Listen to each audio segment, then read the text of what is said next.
Hi, and the first thing I want to say is thank you. Thank you for everything you've done, for your work, for your time here. As I was mentioning it to you, you've changed my life and you've changed the lives of many, many mothers and many parents through your work. And I just want to have this on tape, just telling you thank you for everything you've done. And I'm so deeply honored to have this time with you.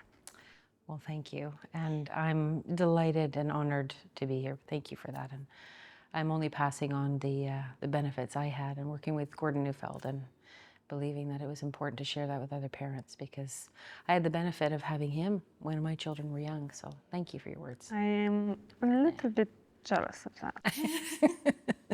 We're gonna start it off. Here in Romania, society puts a lot of pressure on our kids to get into academics early, to start reading as soon as possible, to start doing maths. A couple of years ago, we started having a new requirement. So you used to start school at first grade. Now you're starting at grade 0, which is one extra year of school. When I started school, I learned how to write and read in school. Now kids are meant to go into school knowing this stuff. How much of this academic standards are actually helpful and truly benefit our kids, or is it just a push for the society? How do you see it? Well, this is a great question, and I think this is one that a lot of parents struggle with, and the major push, particularly in North America and around the world, is that earlier is better. And if you're a developmentalist and you understand that children are going to take the time they need and that there's a time and a place for things to be introduced, like learning, like reading, like math, then your question is then, well, when is the best developmental window for these things? And what we know through the research over and over again, cross-cultural, right around the world, that there is a time when reading is important, and that is usually when the brain has sufficient development in the prefrontal cortex. And so around the age of 6 is when most kids would start more formal instruction and schooling. But before the age 6, it's really a play-based pedagogy and approach. And that we know that children develop in those first 6 years of life with two main drives, the drive for connection and the drive for play. And those two things have the most important shaping influence in a child. And not only is it shaping cognition, but their social skills, their emotional skills, and it sets them up to be a learner. Do they enjoy learning? Is learning something fun, or is it stress? Is it anxiety? A lot of kids, when they're pushed too fast, what the research shows is they're anxious about learning. They don't enjoy school. They think they're stupid. And when you push too much, children, you harm them actually in terms of the benefits they could get from later schooling. I always say that play builds the brains that schools use, but keep it there for 6 years, play-based, yeah. I've had a lot of parents who they say, "Oh, but they're playing the whole day; they're not learning anything." And I remember reading this in one of the books, and play is a way of learning, isn't it? It is a state of activated rest in the brain, and the problem-solving neural networks, they just connect.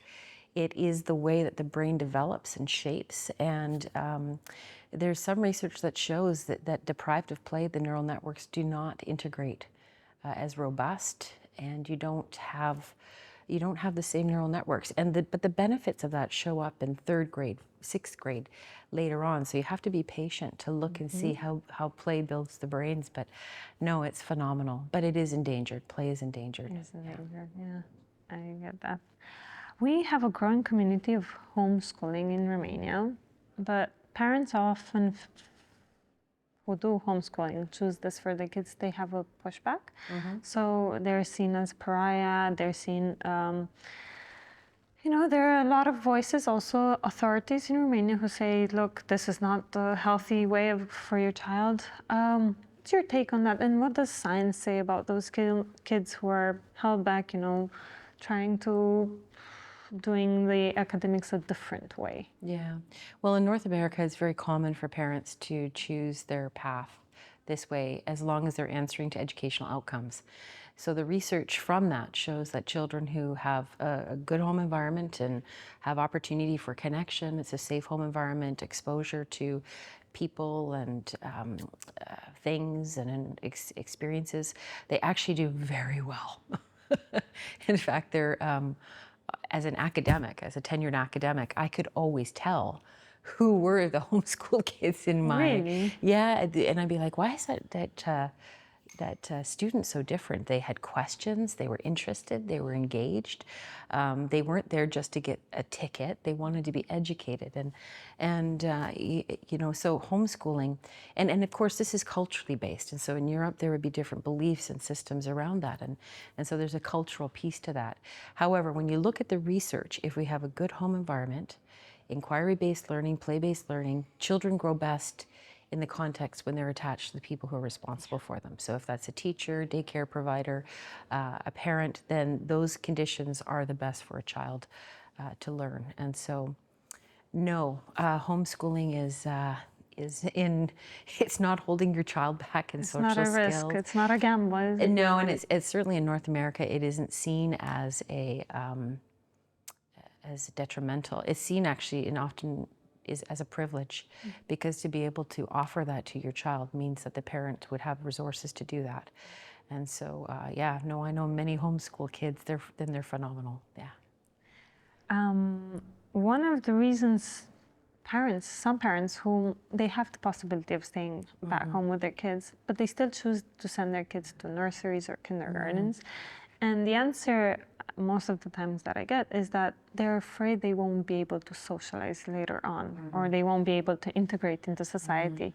Is that a risk? Is that a true fear, or is it just something we're taught? Or It's leftover beliefs from a generation and parenting practices that don't line up with developmental science anymore. And essentially the idea is that you have to teach a child how to be mature. You have to put them around another 3-year-old in order to teach the 3-year-old how to be an adult. Well, if you look at 3-year-olds, they're not very civil, they're not very social, they're not very kind to each other. They are not your best socializing agents by far. And you don't train a child to be mature. You actually have to put them in the context with, play, with good connections with adults who then help raise them. And the dynamics from inside of the child are what help grow them. So you need good conditions.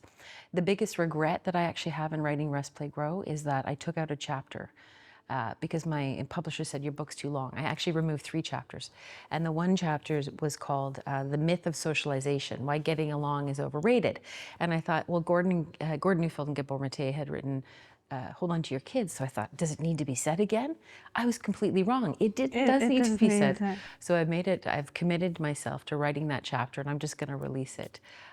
The Myth of Socialization, because people still believe that you have to put immature kids around immature kids, and then that's how they learn to be mature. You don't learn how to be mature, and certainly not from a child who's equally mature as you. So no, in fact, you court peer orientation, where they're going to be more likely to clone and fuse and copy each other and form a pack where the adults become disoriented, and they're not influenced by their adults anymore. They're not oriented around their adults anymore. So it is actually taking development offline if you court too much peer interaction. Yeah. I cannot wait for that. I have to tell you. Many parents, they confuse attachment, parenting, and connection with a child always saying yes or executing what the parent says. So I've got people who come and say, look, I've collected the child, but they're still saying no. Like, this doesn't work. Should good attachment and good connection actually be translated in an executing child and an yes man, or is it? Yeah. Well, as Gordon Neufeld says, you need 2 invitations. You need an invitation for attachment, an invitation to become your own self. And so as soon as your attachment starts to grow a separate self, usually by the time of 2 and 3, a child will start to say, me do, I do it myself, and no. And that's because your child is starting to grow as a separate self. So they've got their own ideas, their wants, and their wishes. They feel secure enough, safe enough with you that they get to have their own mind. I actually think that's a wonderful thing. No, attachment doesn't always mean agreement, and we shouldn't want that. What we should want is for our children to become their own persons with their own ideas, and that for attachment to be able to help us find a way to hold on to our kids and get through those impasses when we really are on different sides. We're on of the it. same team. We're on the same team, but you know, you don't want your child to be a clone of you. You want them to be their own self. And so there has to be some room to stretch to who your child is. When I think about my kids, I think, well, where did that come from? That doesn't come from your father and I, but I think, isn't that beautiful that it didn't? It's your own growth and development, yeah. So yeah, so no worry if they don't always follow you. Lucky kids, those of yours, to have you as a mother. No, thank you. Last year, we've added a new member to our family. I mean, 1.5 years ago. And one of my biggest fears was the relationship between them and how that is going to develop. What role am I going to play in it? And when my youngest was about 1 year old, my daughter started having a really, really difficult time. Yeah. And I've realized the more I reacted, the worse it was going. How does a true dynamic, a real dynamic, a healthy dynamic look like? Are they supposed to love each other because they're brothers right from the start? Because that's what the answer I got. Oh, they should love each other. They're the same blood. And I'm like, yeah, well. Nothing will go wrong with that at all. Oh my goodness. I mean, you know, when you think about a family and you think as you add more people to that family, whether it's a biological, you know, or not biological sibling, I mean, it's all about adapting and taking a new shape as a family. And so there's lacks and losses that need to be felt, and some sadness there that things have been felt, you know, that are present. And there's also the connections that are made and the attachment that is built over time. And so as parents, we can facilitate that attachment between the siblings. Of course, they're going to find their way with that as well. And so the focus would be on matchmaking and making sure that we're ordering them in cascading care. You know, I was the eldest of 5 kids, and my mother was so brilliant. She didn't read a book, she didn't do any of that stuff, but she would say to me, you know, you're the eldest and you get to stay up 15 minutes longer than your siblings. But she also expected me then, well, you're the eldest, and so I need you to take care. And so the most important thing that we do with our kids is we don't treat them as equals. We put them in cascading care. You're the eldest, you got the youngest, and hopefully the youngest has a pet or something to take care of. A teddy bear or something. And so as soon as you put them in that cascading care, what you're doing is you're drawing out the relational instincts and the caring. And so, yes, will there be some disgruntled feelings? Yes, you know, send them back. I just want you to myself. Well, any child who's really well attached to you doesn't want to share, but you take the lead. And no, this is part of the family. This is, you know, I think the greatest gifts my parents actually ever gave me were my 4 sisters. But I didn't always feel that way. They didn't feel, I get goosebumps because last night my daughter was, as she was falling asleep, and we were co-sleeping, right? Yeah. So we were sharing the bed, and I was just snuggling with her. She said, you know, Mama, I really don't like Ez. She's like, but I would really, really want one more sibling. And I'm like, okay, I get it. That's why you never let the preschoolers make decisions. And I'm like, okay, it's a good news there. Somewhere behind halfway there. Yeah, exactly. Just take the lead. That's all you got to do.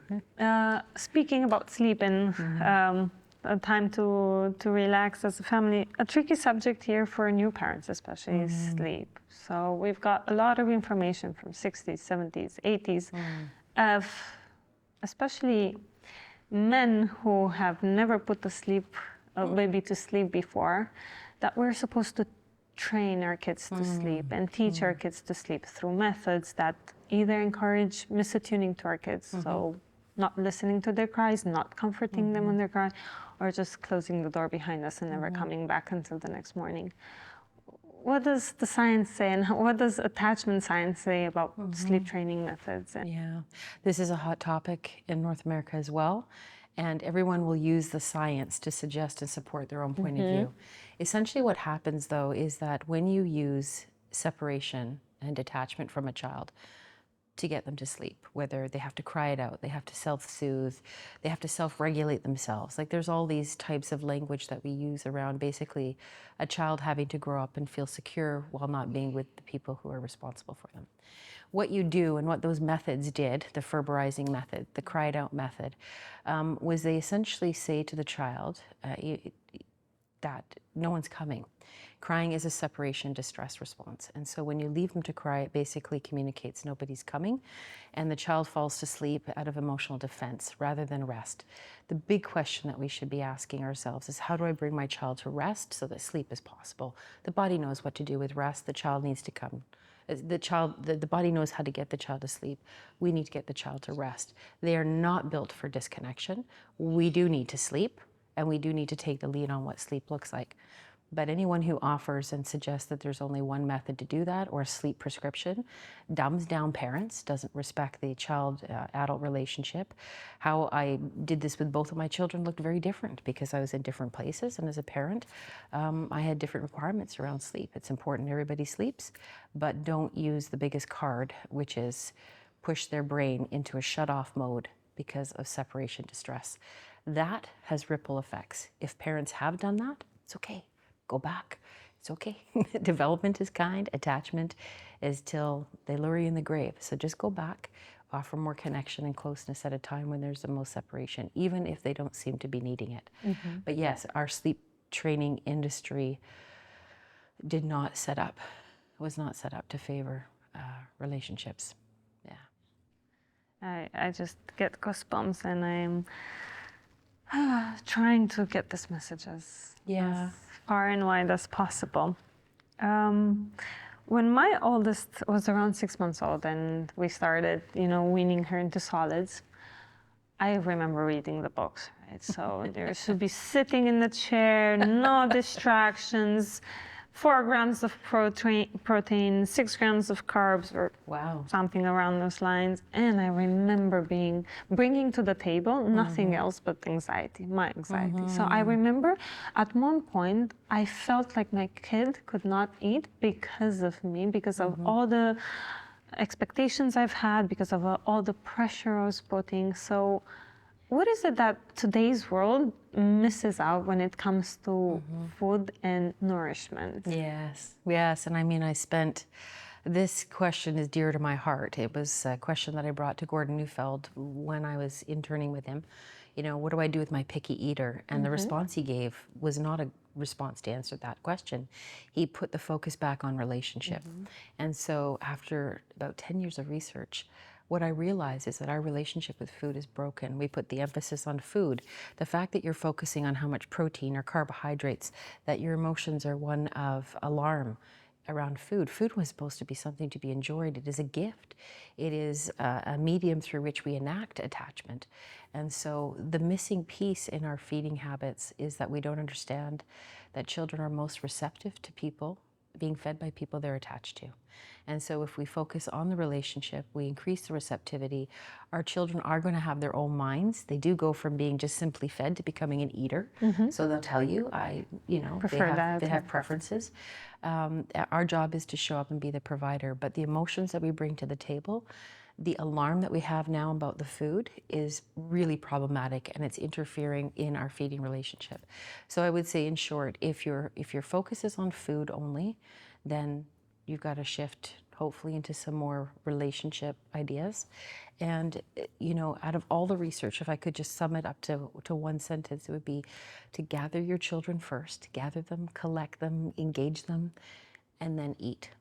It's not just simply eating together. Don't put the food first. It's not a process. It's not something to tick off a table, right? No, it's not. Food is fuel. It's engage in relationship, and then from that place of relationship, feed. That's when they're most receptive. I remember going on a date with my husband, right? One of our first dates, and he was at a table. We were having dinner, and I remembered the connection. And at one point, I was remembering that, and I was, why are we not putting that with our kids? Exactly. Like it didn't matter what we were eating. Exactly. I don't even remember the taste of the food, but it's the emotion, the connection that was happening. And then I just realized, okay, this is another topic that the society is not broken. It's Yeah. broken, yeah, and we need to work on it.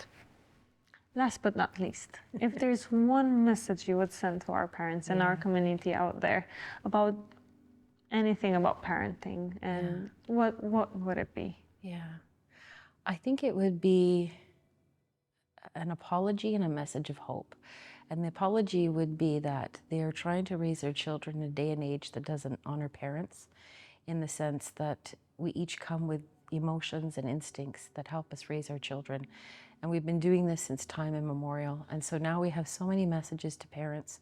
You're going to traumatize your kids, or do this or this and this. And I think we don't empower parents. We don't convey that they are the answer. We continue to try to say to parents, here are all the answers, remember all these. And the biggest message is you are enough. You have what your child needs. You're going to make mistakes. Sit and reflect on what you didn't like yourself doing, and endeavor to show up differently the next day. And you will grow as a parent. But the answers are inside of you if you have patience and courage to look at what you're not doing well. It's certainly been my journey as a parent, and I'm still learning and still growing as my children are now adults. And how do I do an adult relationship? And the biggest hope, of course, is that they invite you back into their lives. Now that they don't even need me, the invitation is there. Yeah, intimacy, right? Yeah, exactly. So I think, just take a breath. Realize that nature set you up here to be successful. Pay attention to what you need to, and it's okay if what you're doing might look a little bit differently from what everybody else is doing. In fact, I dare say that would probably be the best path for you. I love that. Thank you so much for everything. Thank you. It's so lovely to be with you. Yeah. Thank you.